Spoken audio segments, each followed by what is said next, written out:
क्या बात है सारिका, तब से हमारे आगे पीछे क्यों घूम रही हो? भाभी साहब, आप हमारे से नाराज है, फिर भी आप हमारे को डांट क्यों ना रही है? डांट के क्या फायदा सारिका, कुछ बदलने वाला तो है नहीं। इसलिए हम अपने आप को ही बदलने की कोशिश कर रहे हैं। कोशिश कर रहे हैं कि तुम्हारी किसी भी हरकत से हमें कोई फर्क ना पड़े। गलती हमारी है जो हमें लगा था कि तुमसे बात करके तुम्हें समझा सकते हैं। सारिका, नाटक करने की कोई जरूरत नहीं है। हम जानते हैं तुम्हें किसी बात से कोई फर्क नहीं पड़ता। एक मिनट भाभी साहब, आपने आपके मन की बात तो कह दी, लेकिन क्या कभी भी आपने हमारे से ये पूछा कि बार बार मैं ये सब क्यों करूं? आप ही बताइए ना भाभी साहब, इतने सालों में आपने कभी भी हमारे से ये कहा कि कोई बात ना सारिका, हो जावे है कभी कभी, और ऐसा तो ना है कि घर में बाकी किसी से गलती ना हुए है।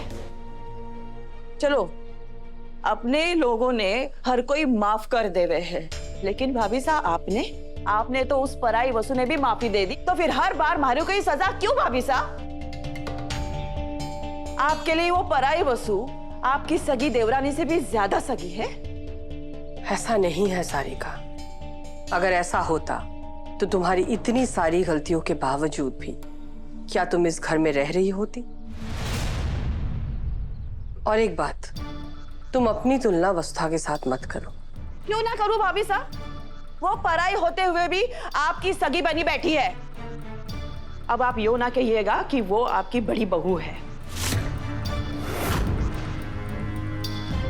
हमारे को तो लग रहा है कि आप और वसु मिलकर सास और बहू होने का दिखावा कर रही है।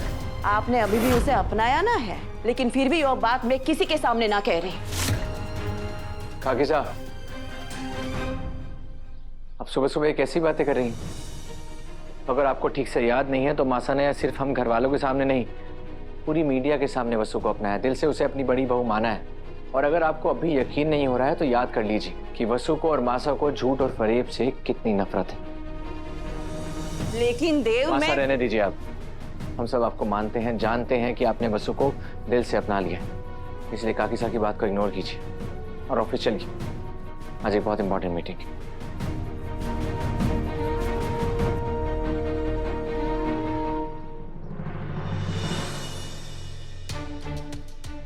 हम तुम्हें कैसे बताएं देव कि हम तुम्हारे और पूरे परिवार के विश्वास के साथ छल कर रहे हैं?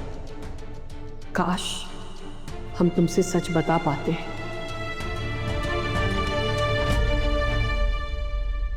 शिक्षा भी ना मिल रहा हमारे को, रसोई में वैसे ही बड़े काम पड़े हैं।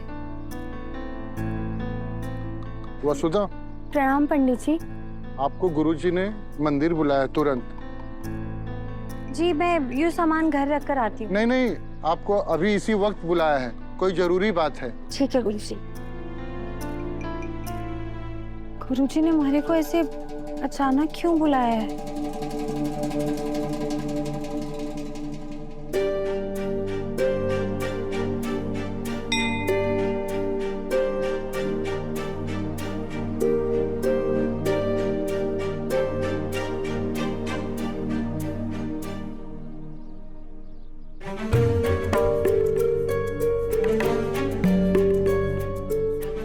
गुरुजी, तो भाग्यवती भाव। गुरुजी, क्या बात है, आपने हमारे को ऐसे अचानक मिलने बुलाया? सब ठीक है ना? वसुधा, मुझे पता है कि चंद्रिका जी ने तुम्हें अभी तक बहू के रूप में स्वीकार नहीं किया है, लेकिन तुम्हारी दादी सास के स्वास्थ्य के लिए तुम दोनों को नाटक करना पड़ रहा है।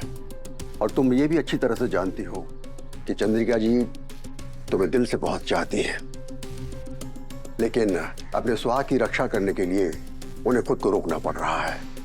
और अपनी इस बेबसी की सजा उन्होंने खुद को दी, खुद पर कोड़े बरसाकर। हमारे को सब पता है गुरुजी। हमारे को ये भी पता है कि हमारी देवी हुकुम ने 3 दिन 3 रातें लगातार पानी में खड़े होकर हमारे लिए एक कठोर व्रत भी किया था, ताकि वो हमारे को बहू के रूप में स्वीकार कर पाए। लेकिन वो व्रत अधूरा रह गया, जिसकी वजह से उनकी वो इच्छा पूरी ना हो पाई और अब शायद कोई व्रत या कोई उपाय ना बचा है।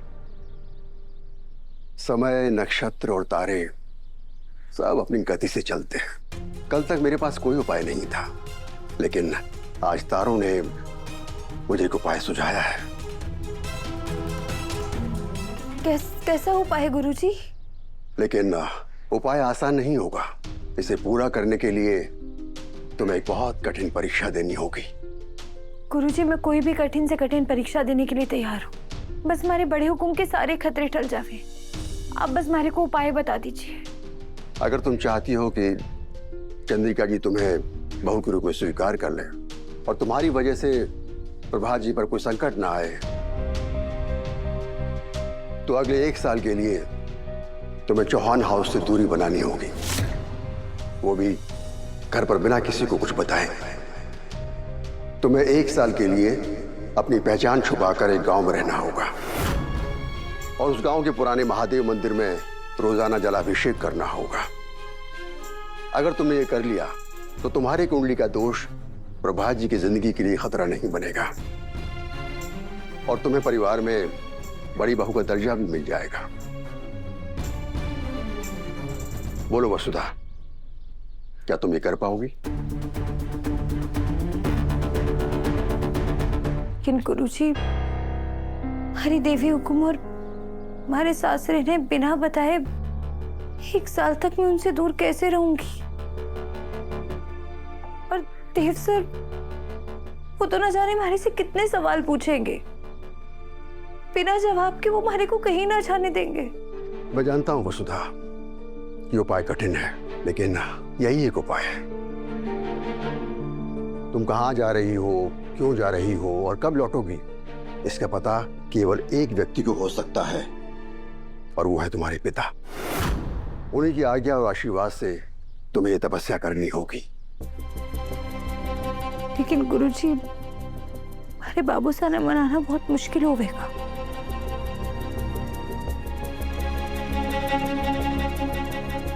मैं समझ गई गुरुजी, अब बस यही एक उपाय बचा है। हमारे को इसे पूरा करना ही होगा।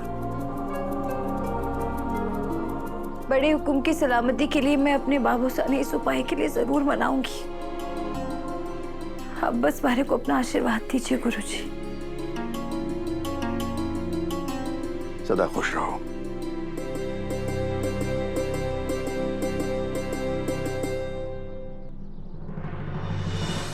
ऐसी निष्ठा और प्रेम भाव हो तो ईश्वर भी साथ खड़े हो जाते हैं। महादेव वसुधा के साथ कोई अन्याय नहीं होने देंगे।